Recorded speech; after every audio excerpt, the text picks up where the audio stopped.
ప్రేక్షకులందరికీ నమస్కారం. 2025 సంవత్సరం జనవరి 19వ తేదీ నుండి 25వ తేదీ వరకు గల వారఫలాల్లో మీనరాశి వారికి ఎలా ఉండబోతుంది, అలాగే ఈ రాశి వారు చేయాల్సిన పరిహారాలు ఏమిటో తెలుసుకోబోయే ముందు మీరు ఏమైనా సమస్యలతో బాధపడుతుంటే వాటి పరిష్కారం కోసం మీరు స్క్రీన్ మీద కనిపిస్తున్న మా గురువు గారి నెంబర్కి కాల్ చేసి మీ సమస్యలకి తగిన పరిష్కారం పొందండి. ఖచ్చితంగా మీ సమస్య పరిష్కారం అవుతుంది. అలాగే మీరు మొదటిసారి మా ఛానల్ని చూస్తున్నట్లయితే వెంటనే సబ్స్క్రైబ్ చేసుకోండి. ఇక పూర్తి వివరాల్లోకి వెళ్తే మీనరాశి వారికి ఈ వారం శని 12వ ఇంట్లో ఉండడం వల్ల బంధువు నుండి డబ్బు తీసుకున్న వారు ఏ పరిస్థితుల్లోనైనా రుణాన్ని తిరిగి ఇవ్వాల్సి ఉంటుంది.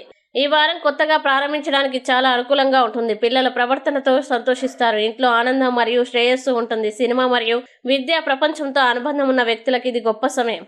సూర్యుని యొక్క మంచి స్థానం కారణంగా కొత్త ఆదాయ వనరులు అభివృద్ధి చెందుతాయి. పని సమృద్ధిగా ఉన్నప్పటికీ మీరు మీ కుటుంబ బాధ్యతల్ని చక్కగా నిర్వర్తిస్తారు. సృజనాత్మక పని పట్ల మీ ఆసక్తి పెరుగుతుంది. అలాగే ఈ వారం ప్రారంభంలో ఇంటి సమస్యల్ని కలిపి పరిష్కరించుకోవాలి. ఏదో ఒక సంఘటన వల్ల మనసులో దుఃఖం ఉంటుంది. రాజకీయ వ్యక్తులకి సమస్యలు ఎదుర్కోవచ్చు. మీ మాటల్లో వినయంగా ఉండండి. ఆదివారం ప్రయాణం చేయడం మంచిది కాదు.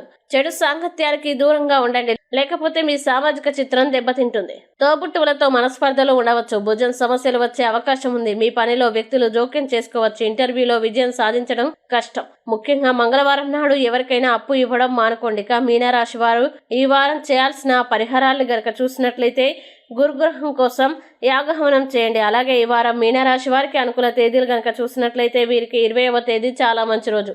ఈ తేదీల్లో ఏ పని ప్రారంభించినా సరే మంచిది. వీడియోని లైక్ చేయండి, షేర్ చేయండి. మరియు మీరేమైనా సమస్యలతో బాధపడుతున్నట్లయితే వాటి పరిష్కారం కోసం మీరు మా గురువు గారి నెంబర్కి కాల్ చేసి మీ సమస్యలకి తగిన పరిష్కారం పొందండి. ఖచ్చితంగా మీ సమస్య పరిష్కారం అవుతుంది. ఇంకా మీరు అనుకున్నటువంటి అన్ని పనుల్లో అంతా మంచి జరగాలని కోరుకుంటూ సర్వే జన సుఖినో భవంతు.